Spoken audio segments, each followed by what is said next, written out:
पतितानां पावनेभ्यो वैष्णवेभ्यो नमः। जय श्री कृष्ण चैतन्य प्रभु नित्यानंद श्री अद्वैत गदाधर श्रीवासादि गौरभक्तवृंद। हरे कृष्णा कृष्णा कृष्णा हरे हरे, हरे राम राम राम हरे हरे। ओम नमो भगवते वासुदेवाय। नमो भगवते वासुदेवाय। नमो भगवते वासुदेवाय।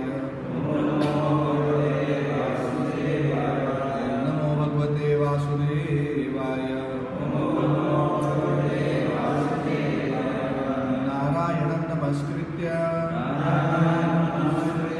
नरं चैव नरोत्तमं देवीं सरस्वतीं व्यासं ततो जयमुदीरये। नष्टप्रायेषु भद्रेषु नित्यं भागवत सेवया भगवती उत्तमश्लोके भक्तिर्भवति नैष्ठिकी। कृष्णाय वासुदेवाय देवकीनन्दनाय च नन्दगोपकुमाराय गोविन्दाय नमो नमः।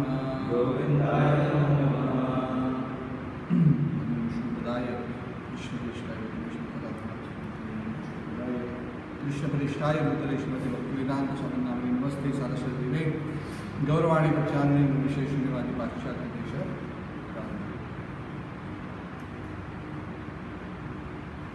हरे कृष्ण। SriMad Bhagavatam की जय। So before we start, we were just discussing with the children. Children asked me one question. We were discussing something about karma. So Ram was there, so he should not give the answer. So they asked a question. So I want to ask the same question to all of you, so that you can answer. She knows the answer. I think I'll be there in the class. Okay? The remaining 5 of you can try to answer. Okay? If you have understood the Bhagavad Gita, then you should be able to answer. So this is not out of syllabus question. It is whether you attended a class or not question, or whether you are attentive or not question. So we are talking about karma, and to become fully transcendental, we have to also be free from all karma. Yes? But how do I know how much of my karma is left? How do I know? Whether I have a lot of karma left or I have little karma left, how far I am from clearing all my karma. How can you know? Question is clear? Okay, just think about it for a minute. If you have any answers ready, you can share.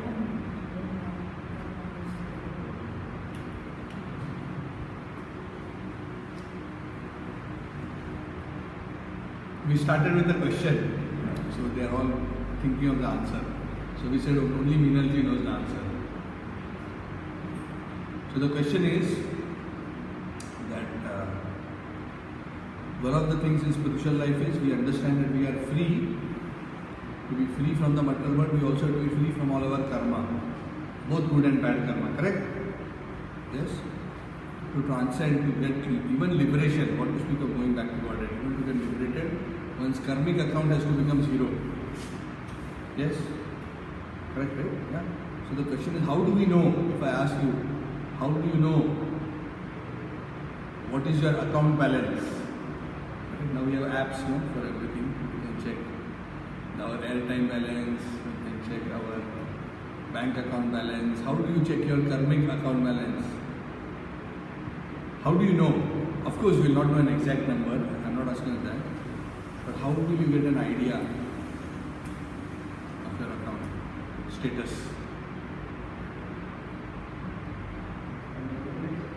Huh? Can you Google it? Please show me the URL. We will get googly answers if you ask Google.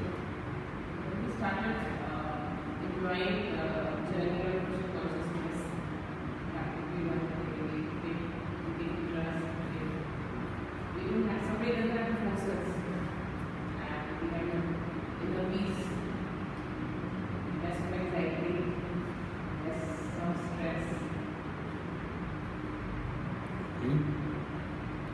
hear everybody's answer. Okay, thank you for that. Based on our present situation, any like in our day-to-day life, any other obstacles or major obstacles are coming, it is going peaceful. Moreover, that how much time we are spending time on God, how much time we are spending on this. Because one having no any other bad karmas can easily get the time to spend more. So how are we responding to our actions in our situations, whether compulsively or unconsciously? Okay. Based on that, we can. Okay, interesting. Okay. What else? Krishnamurti ji, you have any? I think this is what I said. So I'm just going to Yeah. see. Okay.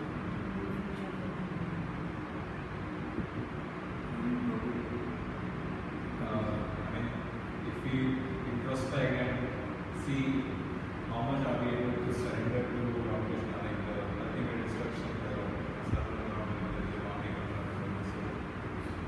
in all situations, how do we, like Class-69 said, how do we respond to that situation? Are we always dependent on Lord, or are we looking for some other alternatives? Okay. Yeah. So I think generally all of you want to add something, Prabhu?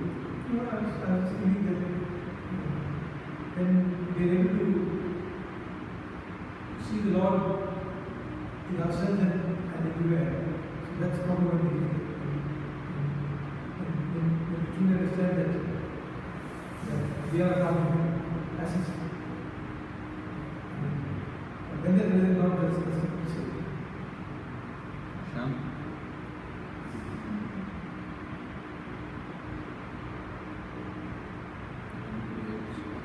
So generally you all are right on the right track. Essentially, unless one is becoming significantly purified of his sinful karma, one cannot develop strong faith in the Lord and steadily practice the science of spiritual life.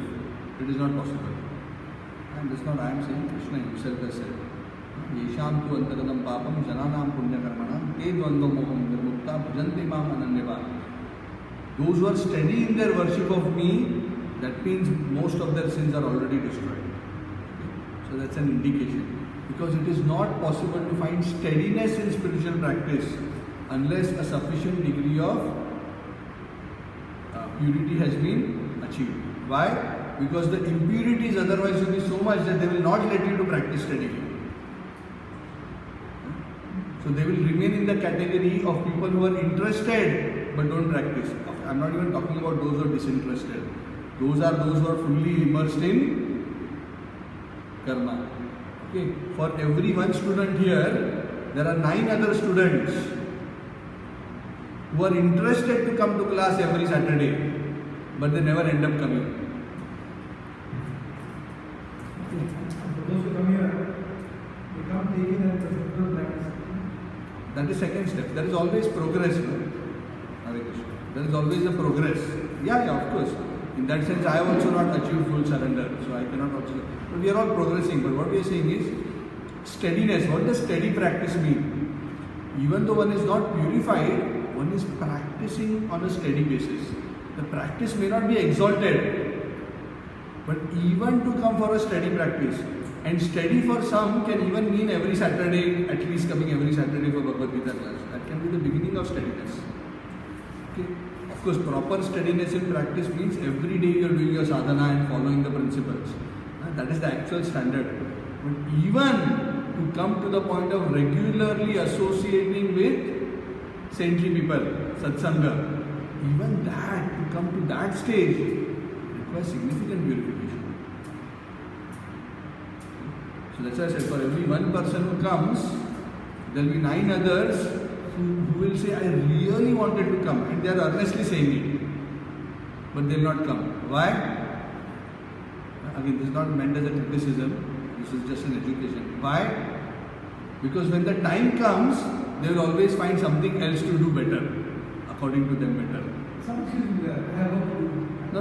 I'm not talking about activities which is indispensable by nature. I'm ruling that out. Of course, if you are supposed to go to work, you have a shift.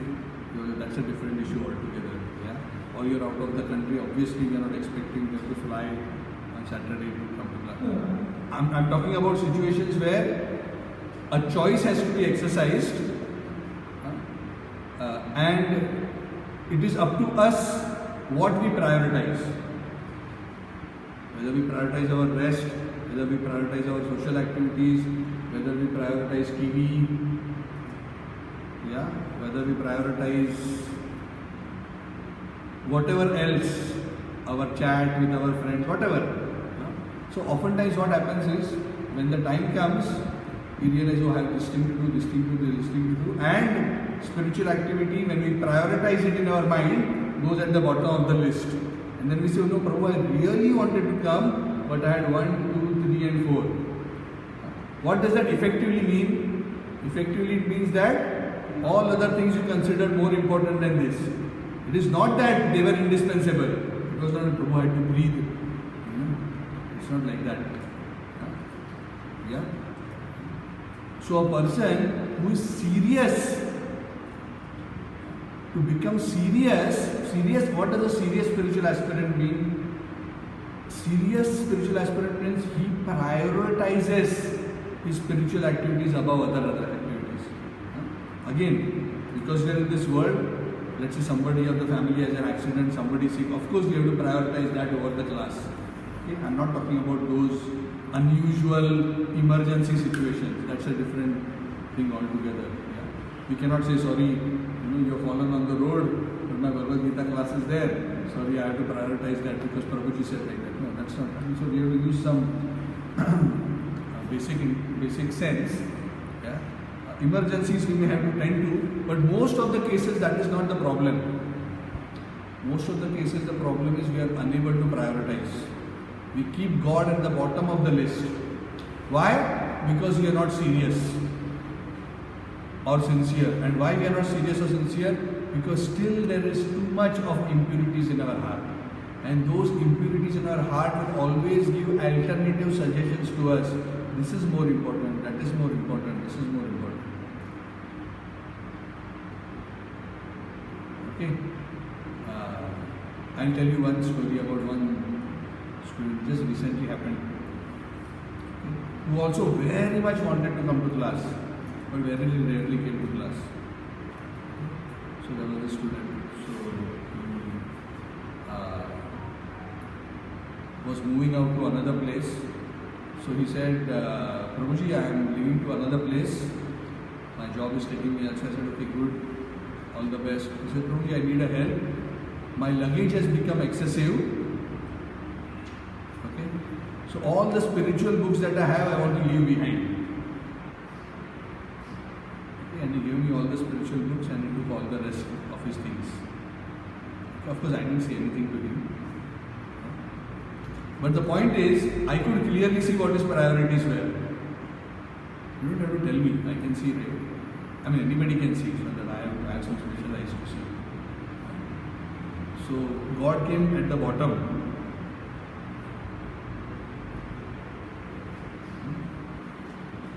This is unnecessary luggage. This is unnecessary weight.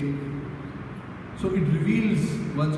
And why that is happening? Again, this is not a criticism of the individual. I am telling this so that he himself didn't understand that he is doing this. But I can very clearly see it.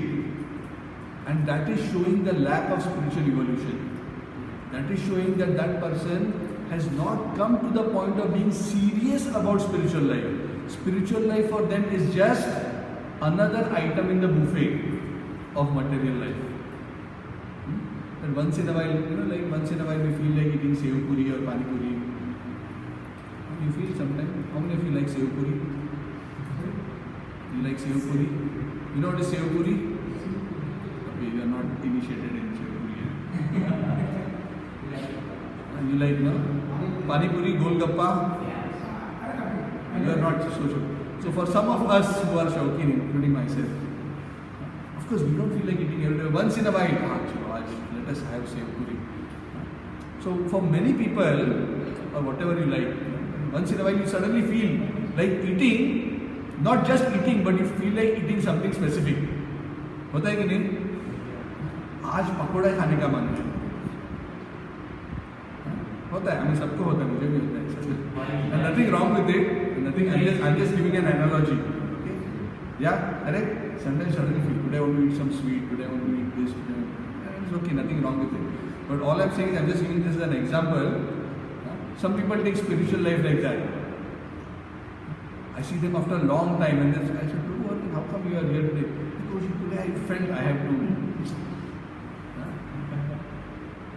आज भगवान के दर्शन करने का मन किया. Today I felt like I must go to temple or I must come for Gita class. Of course, it's very nice, very appreciative.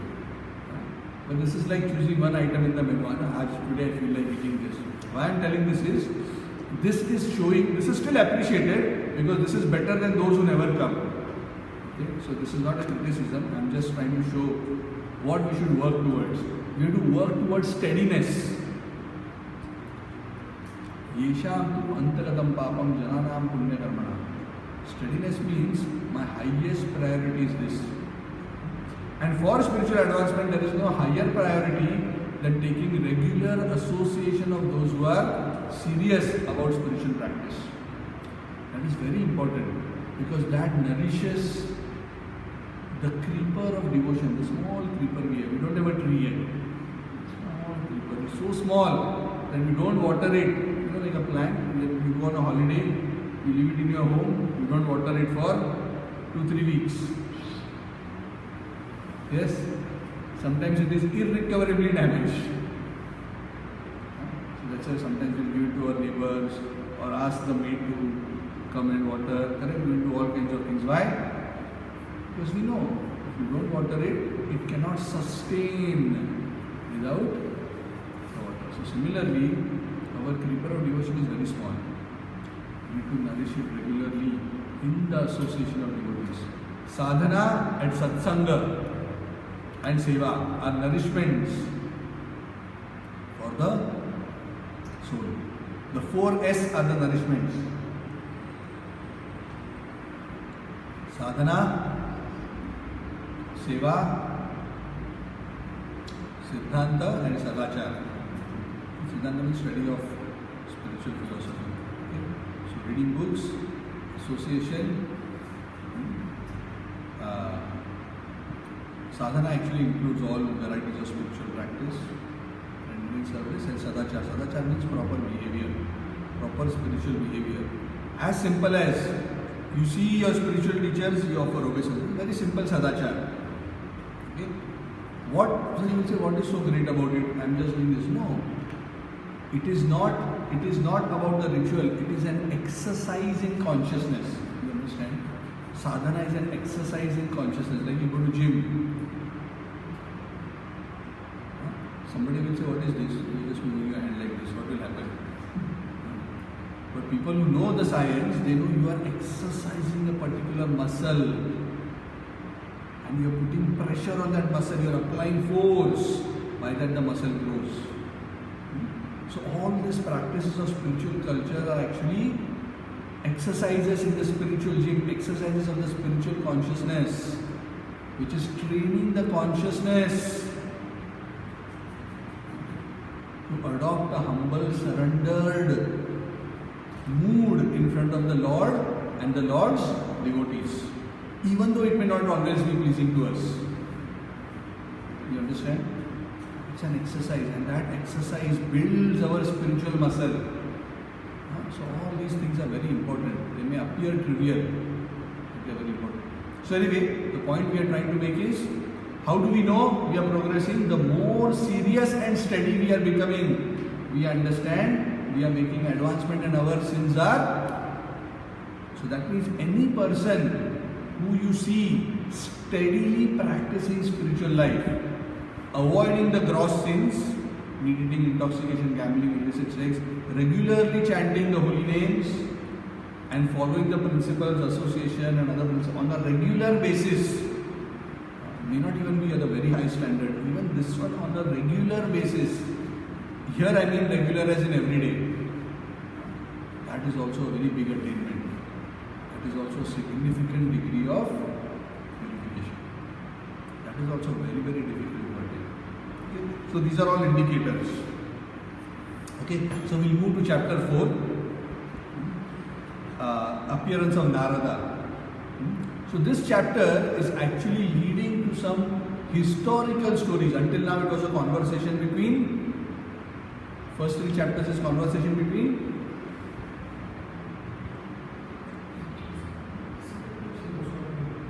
Shukadev. Shukadev has not entered the scene yet. Sutta Goswami and the sages of Naimisharanya. Actually not of Naimisharanya, yeah. Actually Naimisharanya area only, it was the same place. And who's the leader of the other sages? Huh? Shaunaka. Shaunaka and the other sages go to Sutta Goswami, ask him, please tell us, we are trying to do sacrifice but our faces have become black, tell us what is the best thing to do. And then he starts all these things. And now he said Bhagavatam is the topmost and this and that, and now before he narrates Bhagavatam, he is going to give some background of Bhagavatam itself in terms of the historical episodes that led to the compilation of Bhagavatam. Okay? You're with me so far? Okay, you're with me? No? So now, he's speaking about the topic of the appearance of Narada in connection to appearance of Narada, not in the sense of the birth of Narada, but the appearance of Narada as in Narada coming to meet Vyasa. And how that conversation led to the creation of SriMad Bhagavatam. Okay? What is the relationship between Narada and Vyasa?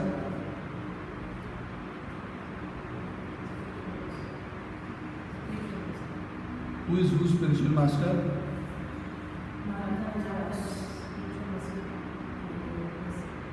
Narada is the guru of Vyasa.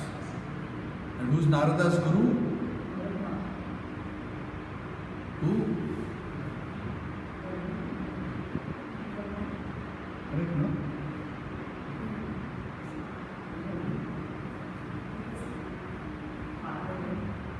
Who's the guru of Narada?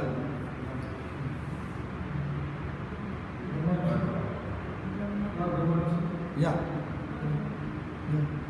And why are you uncertain? Okay. Both. Father and guru, both. Father can be guru also. Of course, father is also the guru always for us. At least materially, if not spiritually. Ideally, the father should also be one of the spiritual teachers. But in his case, there was nobody else. No? He was the Manas Putra of Brahma, Narada. So let us read. We'll go through a few verses. You are asking me who's Vedvyasa's father? You are asking me. Who knows? I know the answer, but I don't know. Huh? Parashara. Parashara and Satyavati. Okay? That's another very interesting story. It's a very special encounter. Okay, Satyavati eventually marries who?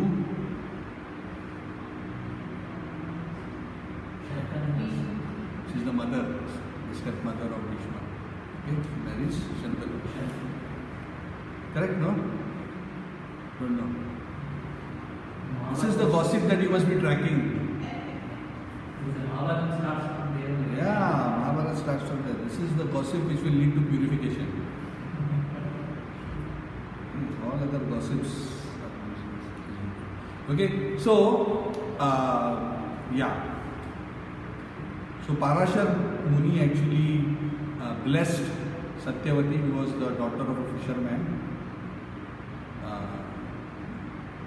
with Vyas as a son.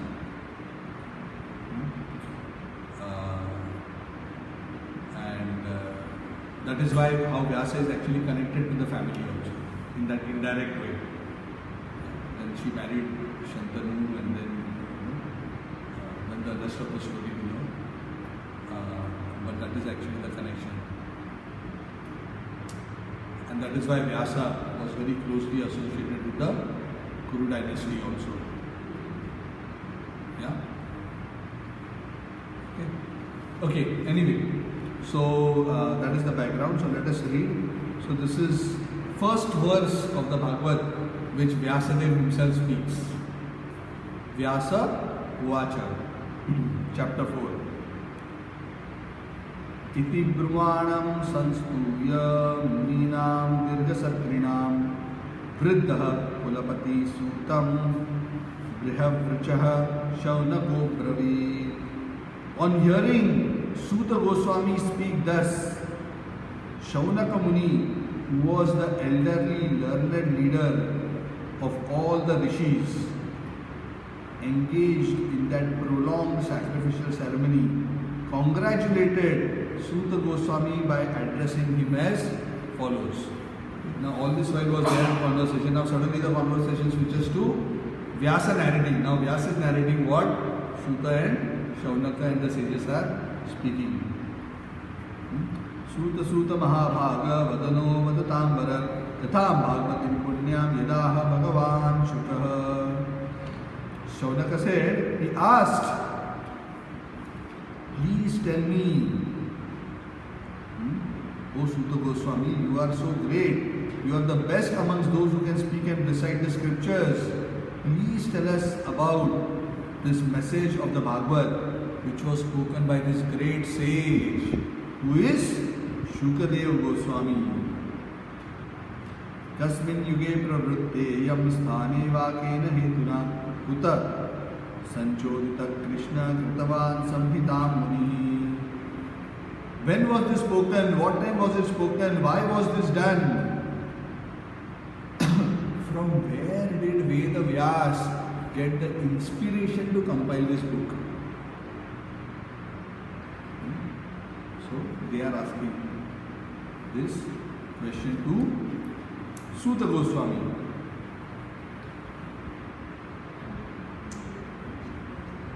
This Shuka, they are saying, was such a great soul whose mind was already immersed in the Brahman realization of the Lord. He was always fully peaceful and pure-hearted, and he was always detached from all material activities. And he was so simple that sometimes he could be misunderstood to be an ignorant person. Sometimes it so happens a person is so great and detached that he seems like a madman. So sometimes some great people appear sometimes to be like a mad person or a beggar, because they are so disinterested and they are so detached that they have no consideration of material things, and such kind of people are called avadhuta. Avadhuta means they are just gone beyond all this material consideration. So sometimes they appear as if they are a madman.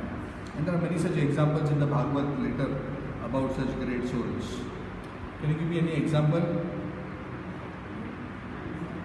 Einstein, very far from Avadhut.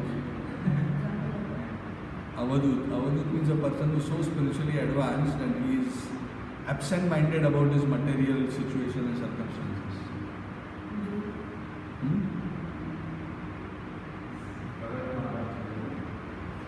Yeah, at one time, Bharat Maharaj.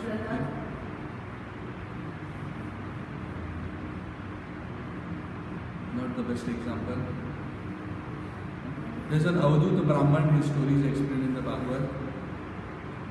Avanti Brahman also eventually becomes an Avadhuta. Dattatreya, Kapila, Lord Kapil, Lord Rishabh. Actually, more Lord Rishabh than Lord Kapil. Lord Rishabh. You know Lord Rishabh? Rishabh Dev. Kapil Muni, you heard. Rishabh. Lord Rishabh was a very great incarnation of the Lord, extremely austere and extremely detached. But he was hijacked by the Jain community as their first Tirthankar. Rishabh, they worship Lord Rishabh. Most Hindus don't know about Lord Rishabh. He mentioned in the Bhagavatam, the story is mentioned in great detail in the Bhagavatam. This is very, very austere. But anyway, there are many such souls. Lord Nityananda was also a bit like that. Avadut.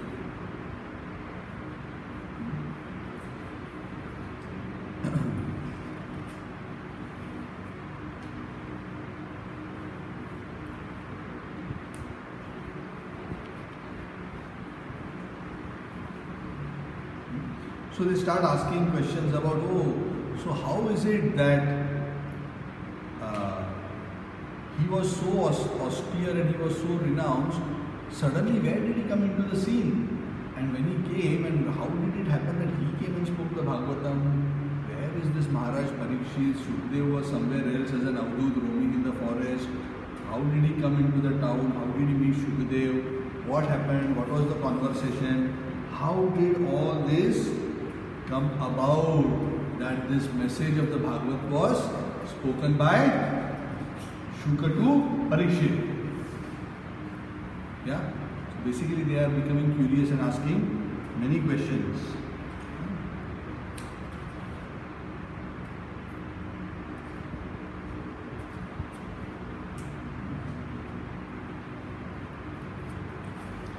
Also, please tell us that this Maharaj Parikshit was also so exalted, so powerful. Why did he sit down on the bank of the Ganges and he was fasting until death and he was listening to the Bhagavad? What is the background story of this? Please tell us. Okay, so obviously they know some parts of the story, but they don't know everything. So they know Shukadev is a great soul, they know a little bit about him, they know a little bit about Parikshit, they know this conversation happened, but they are asking, tell us what happened, what led to, or what are all the events that led to the speaking of the Bhagavad. That how Parikshit came to fast and die, and how Shukdev Goswami was discovered and brought into the scene to speak the message of SriMad Bhagavatam. Because Shukdev was never interested to do anything in this world. How could you possibly get him for 7 days straight to sit down and speak the Bhagavad? Because he would never spend more than 10 to 15 minutes at the house of any householder, because he was not interested in any material things. He would just come there on the pretext of taking some bhiksha, some alms, and in return he would give spiritual knowledge to the people. But beyond that he would not stay. How did he manage to be there for 7 days with Parikshit? This is very amazing. Please tell us what are all the stories. So each of these questions has a background story. Why Parikshit was in that situation. And the next few chapters slowly reveal all these background stories. The background of Shukdev, the background of Vyasa's story, the background of Parikshit's story. Right from Parikshit's birth, what actually happened leading to the events of his being cursed to die in 7 days. How then Shukadev came into the scene and how the Bhagavad was spoken. Okay? These are all background events. So all these questions trigger the answers, and all these answers are in the subsequent chapters. So Sud Goswami starts by explaining. He says first, who is this Vyas? This Vyas was born to Parashar Muni in the womb of Satyavati, the daughter of Vasu. Vasu the fisherman. Yeah? This Vyas, one day, where is Vyasa's ashram? Anybody knows? Address? Google map. Vyas ashram. Where is Vyas ashram? In India. Where? It is in a place known as Samyaprash, which is in Uttara Badri. How many of you have been to Badrinath? Okay, 1, 2, 3, 4. Badrinath. We all went in a group to Badrinath. He stays in Badrinath, but not in the Badrinath which we saw. That is lower Badrinath. That is upper Badrinath. You have to go further into the Himalayan mountains, deep inside, in an unknown secluded place on the bank of the Saraswati river. Badrinath is the only place where you can where human beings can see Saraswati river. That too barely 100 meters of Saraswati flowing. Saraswati flows through a crevice in the mountain, comes gushing. There is Alaknanda coming from one side, just in front of Badrinath temple, just 100 meters from Badrinath temple. Alaknanda and Saraswati come, Saraswati disappears into the ground. And Alaknanda continues to flow. And then she appears, she goes underground, and then she directly appears at Prayag. Okay? She flows underground. Nobody knows from where she goes, how she goes, but she goes down there. You can see that the flow of water, there is so much water, but you can see essentially only Alaknanda is flowing. You don't see double the water flowing on the other side.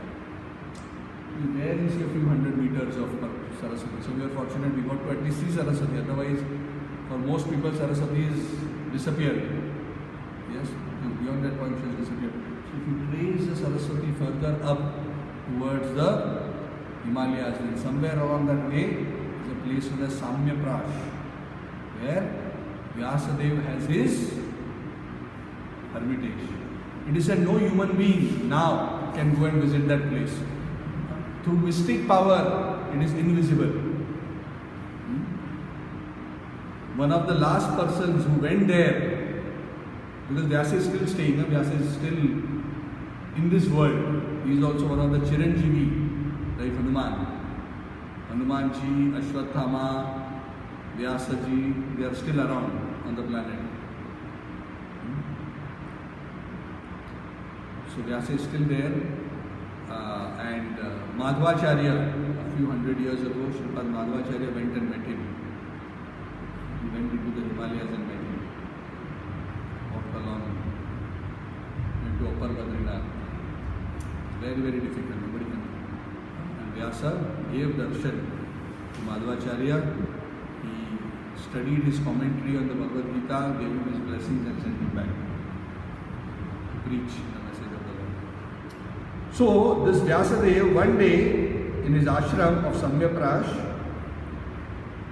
he woke up, he did his morning purificatory rituals in the water of Saraswati, and he sat down to meditate. Yes? This is our culture. What is our culture? Get up early in the morning, clean yourself, and first do WhatsApp, then YouTube, then Facebook, then Instagram, then breakfast, then start with brushing the teeth. No, not like that. Yeah? This is modern culture. So our culture is wake up, immediately clean yourself, and then first worship the Lord. Okay, so that's what they're saying. He woke up, he cleaned himself by doing his ablutions, then he sat down to concentrate. And as he was meditating, Vyasadeva could see that in the upcoming age, he could see the future because he was Trikaladarshi. You understand Trikaladarshi? Trikaladarshi, great sages, they can see past, present, also future. They can understand what is going to happen in the future. So he could see what is going to be the state of humankind in the upcoming Kali Yuga. Because Kali Yuga had just started. When did Kali Yuga start? When did Dwapar end?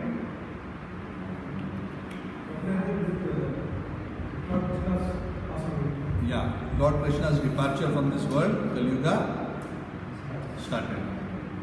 Okay. So roughly around after the Mahabharata war ended, soon after that, Not exactly immediately, but soon after that. Around 5,000 years ago. So after the Mahabharata war ended also, I think the Lord still had his Leela for some few years. I think 20, 25 or 50 years the Lord was still around after that, if I'm not wrong.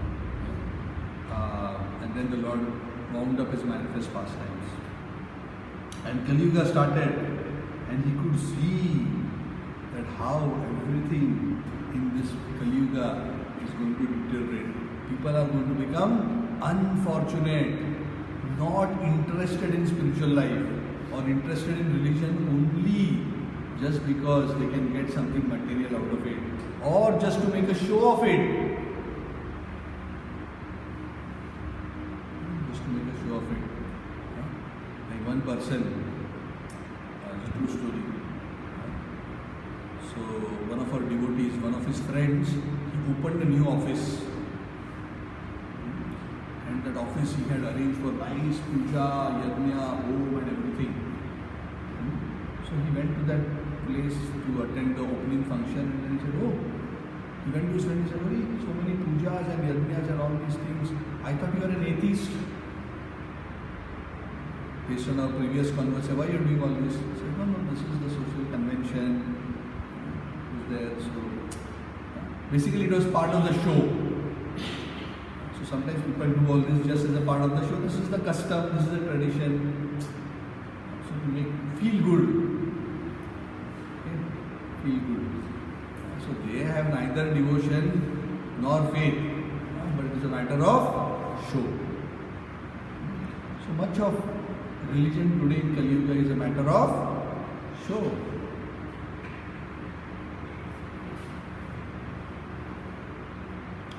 People will become impatient, their duration of life will become low, they will be generally faithless, like we just discussed. And that's why he started contemplating on what should be done. Then he started contemplating how people are actually to be purified. Oh, people are supposed to be purified by performing the yajnas that they have been given according to their specific situation. This term yajna is actually a very broad term. Yajna can, in the broadest sense, refer to all acts of sacrifice where one does something for a higher cause. So through the various sacrifice, people's occupation can gradually be purified. And then he was thinking, okay, in Kali Yuga, for people, all these duties, all this knowledge is all given in the Vedas. But in Kali Yuga, people have such short memories. They have very little knowledge, very little faith. Who is going to study all of this Vedas? There are lakhs and lakhs of shlokas. So he said, okay, let me do this. If I leave this huge one book as one Veda, almost nobody is going to open it. So let me break it up. Because now everybody likes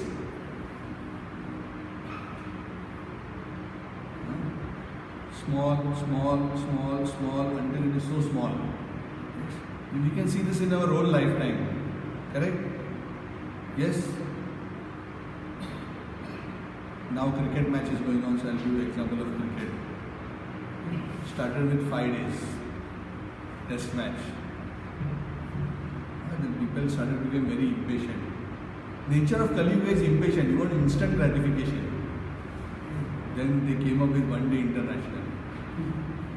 5 days too much. 1 day.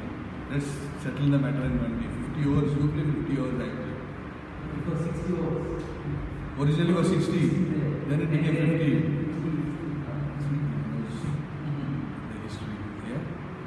Then that went on for quite a long time. 10-15 years we were playing ODIs, right? 15-20 years. Then in the last few years, I don't know, maybe 4 years, 5 years, too long. Who has time 1 full day to sit and watch?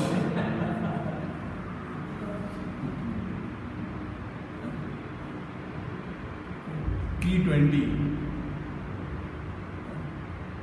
3 to 4 hours, we'll wrap it up.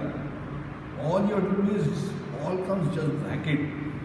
That's all the excitement is about. Who's interested now in the skill, the grace? You see, how? I'm just giving you one example. And if you see this, this is happening everywhere. Okay? So cricket is one example. How people are actually essentially squeezing as Kali Yuga progresses. At one time, people would watch 3-hour movies, then 1.5 hour. And now people don't have patience to watch any video clip for more than 5 to 10 minutes. That's why now most of the content, movies apart, but if you want people to watch anything, they will just produce content in 5 to 10 minute videos. After that, people have no patience to sit and continue listening. So you see, people's attention span, people's lifespan, people's purity, all of this as Kali Yuga progresses is reducing. So, Vyasadeva could see all this. So what he did is he divided the Vedas into divisions. And what he did, first thing he divided the Veda into 4 Vedas. One Veda into 4 Vedas. Rig, Yajur, Sama and Atharva. And they have their relevant topics, we will not go into those details.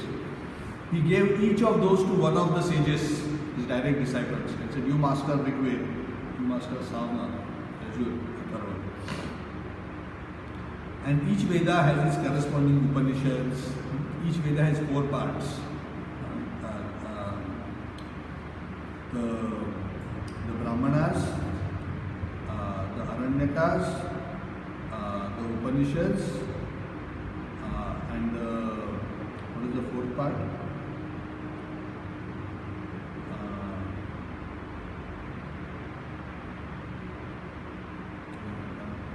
I'll come back on you on that. So there are 4 parts to each Vedas.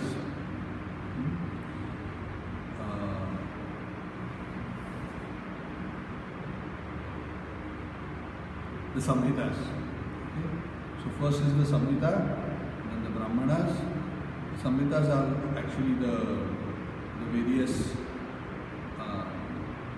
verses to be recited. The Brahmanas have the rituals. The Aranyakas have the deeper meaning behind the rituals, and the Upanishads have the philosophy behind all of it. So the deepest knowledge is in the Upanishads. Whereas the Samhitas and the Brahmanas deal with the ritualistic aspects and the chanting of the mantras. So he divided all these things. Then, apart from the 4 Vedas, there are also the Puranas and the Itihasas. So those also he gave to different rishis, because these scriptures are also very, very important. In fact, in Kali Yuga, the Puranas are considered more important than the Vedas. Why?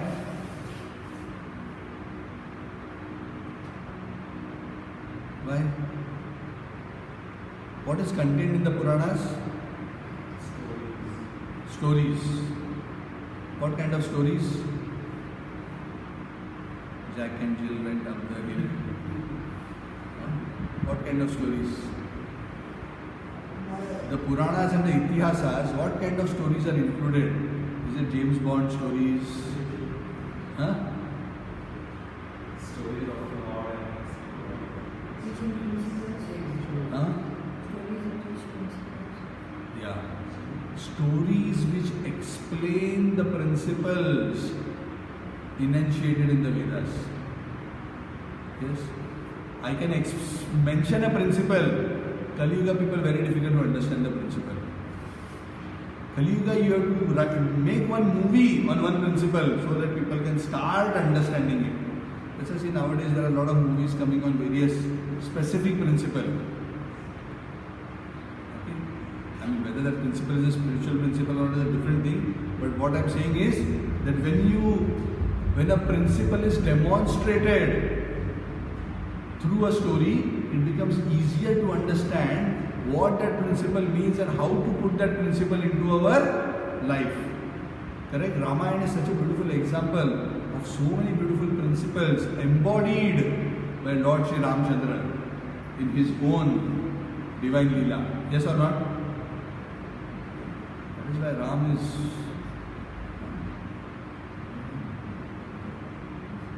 is so central to our whole culture. Actually, our whole Sanatan Sanskriti is based on Ram and what Ram embodies. Sometimes people think, what is the big deal about Ram? No, without Ram we are nothing.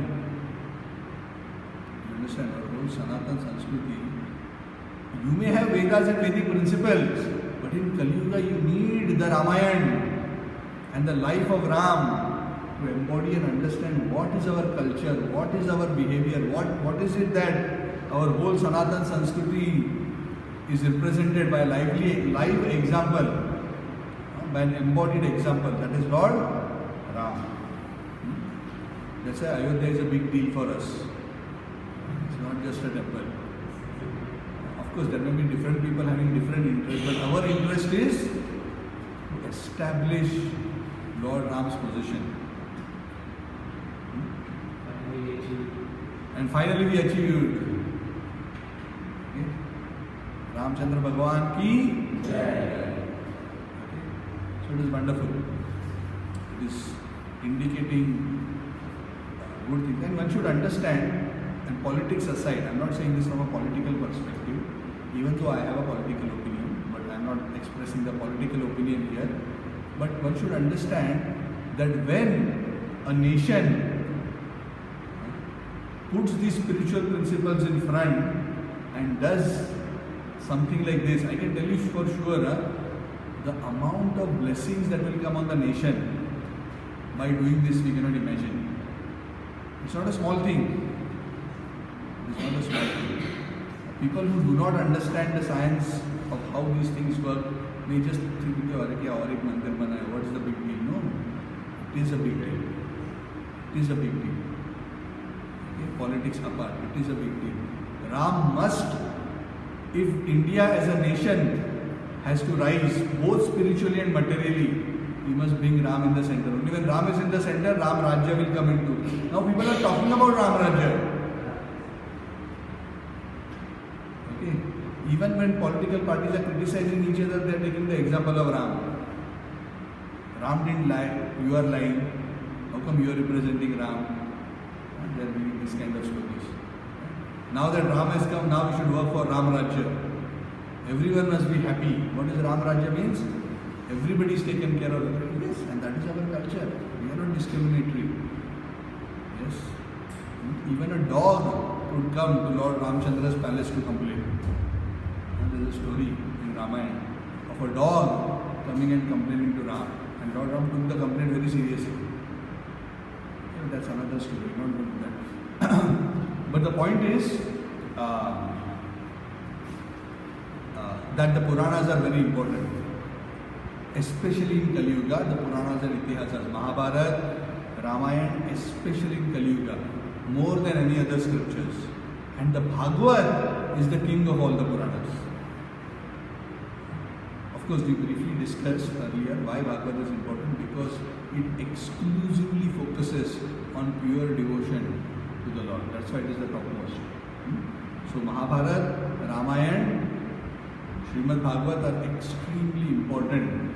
So they as a division were given to some other rishis. Okay? So the names of the rishis are given. Paila Rishi became the professor of Rigved. Jaimini became the professor of Samaved. Vaishampayan became professor of Yajurved. Sumantu Muni Angira was given the Atharva Ved, and Roma Harshan was given the Puranas and the Itihasas. Remember this Roma Harshan, we discussed about him. Who had a problem, right? And then he was punished, right? So from Romaharshan, Suta learned all the Puranas, so it came to him. So he is already very well versed in all the historical episodes which explain both the history and the culture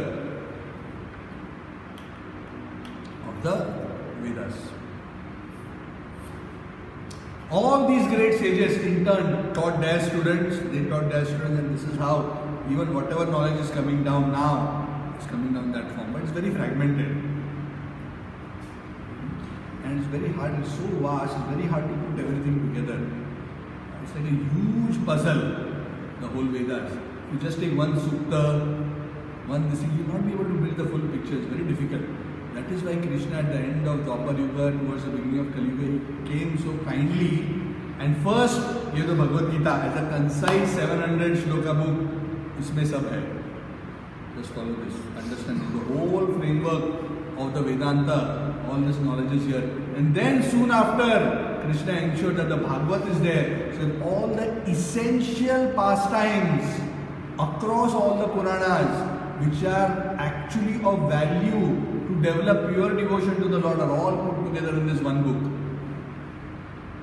And that is the Bhagavad.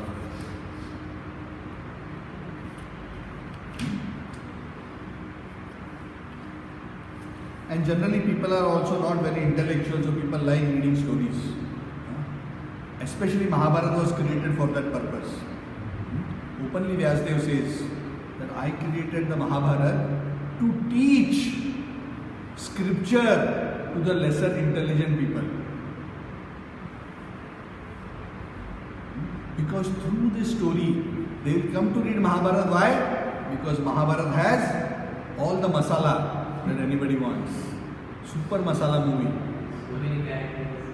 There is drama, there is revenge, there is war, there is romance, there is whatever.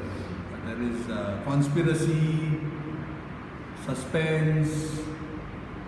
Everything is there, all masala. There is no more interesting story than Mahabharata in the entire history of the planet. Okay? Yes? As compared to that, Ramayana is quite straight. It is very interesting, but it's very straight story, generally. Mahabharata is spaghetti. All kinds of masala, all cuisines you will find there. You want Chinese food, you will get Chinese food there. It is like a food court with all dishes. So everybody likes to go there. But when you go there, through all these beautiful episodes, different principles of dharma are being taught to people in general. Through these stories. Yes? Don't become like Duryodhana. Don't even be like Dhritarashtra, that just out of your putra moha, you are so keen that your putra should keep control, that you forget all dharma. Yes? Also don't become like Bhishma and Drona from one angle. Of course, Bhishma is a very great soul, but from an external angle, that they are so powerful, knowledgeable, they could have helped the situation, but they did not. So when you look at these characters, you can place your situation in life to one of these characters, and then you can say, oh, what should this character have done which he didn't do, or what he did right, or what he did wrong, and then we can relate to our lives and see how we can. Yes? So many times, even in modern times, we compare, no? Oh, he's like Arjun, he's like Drona, he's like this. So these characters have become like templates, and you try to map. Yes? Or you say, oh, he's like Sanjay, he's like, he's like Karna. Very powerful, very heroic, but went to the wrong side. Even when all good advisors were, he didn't take it because his ego was too big. And that is the template of Karna.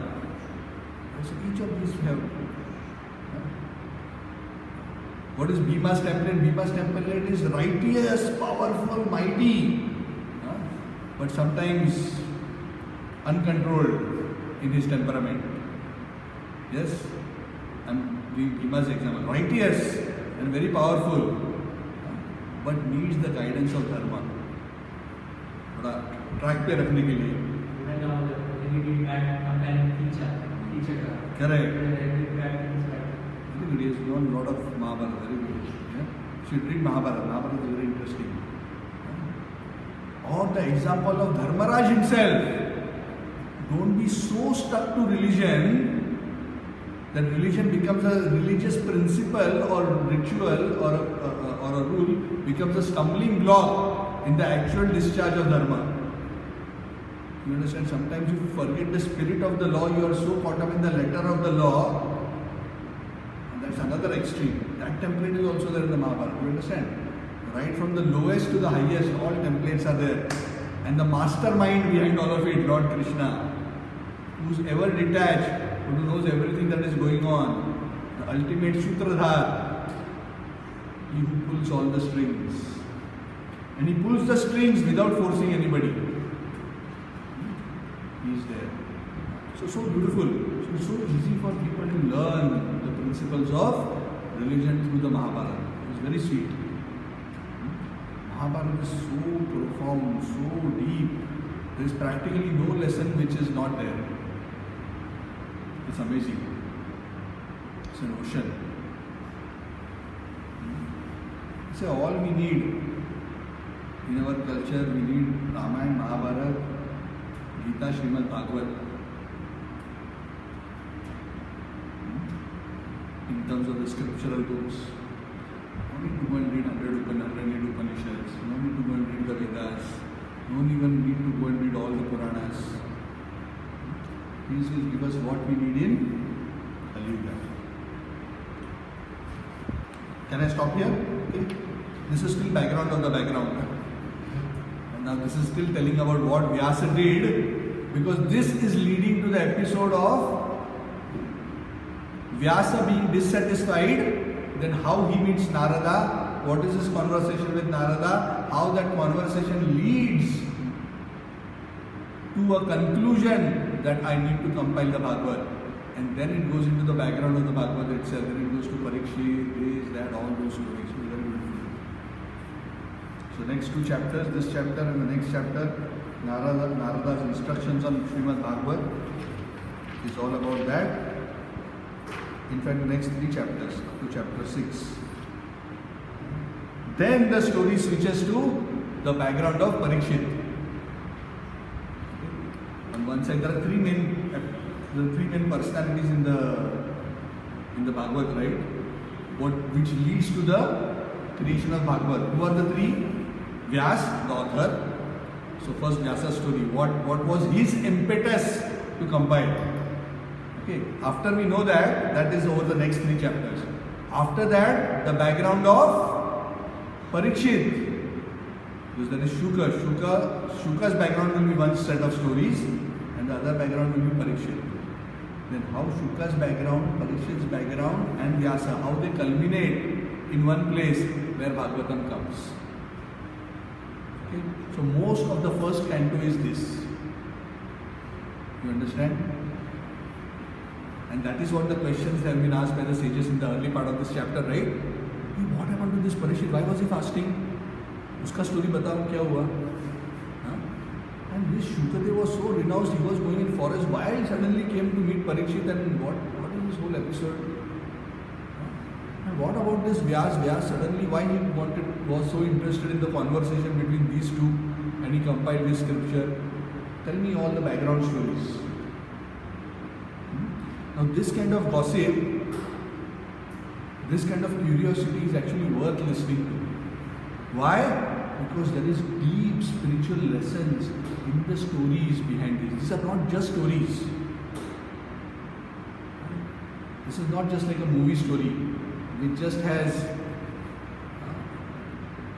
some material entertainment as its motivation or the value that it delivers. All these stories not only have entertainment, but they also have wisdom that they impart to us, deep spiritual wisdom. Through these stories, you understand culture, you understand philosophy, you understand the practice of philosophy, and how philosophy is actually embodied in our day-to-day life. Okay, so we'll take a pause here, but essentially this is how Bhagavatam is flowing. My request is, if you want to be a serious student, choice is yours. If you want to be a serious student, whatever broadly we are going through, go back, read through those verses and the purports. Because I am going very fast through it. There is so much explanation behind each of these shlokas. So actually I cannot do justice. Okay, so we came now. We will continue next time from verse number 26 of the 4th chapter. We covered 25 verses from the chapter 4. Okay, verse 26. So remind me. Canto 1, chapter 4, verse 26. So today we covered from verse 1 to verse 25. So we quickly do Kirtan for 2 minutes and then you can distribute later. Huh? Namah Vishnu Padaya Krishna Prestaya Srimate Bhakti Vedanta Swami Iti Mami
Rama Rama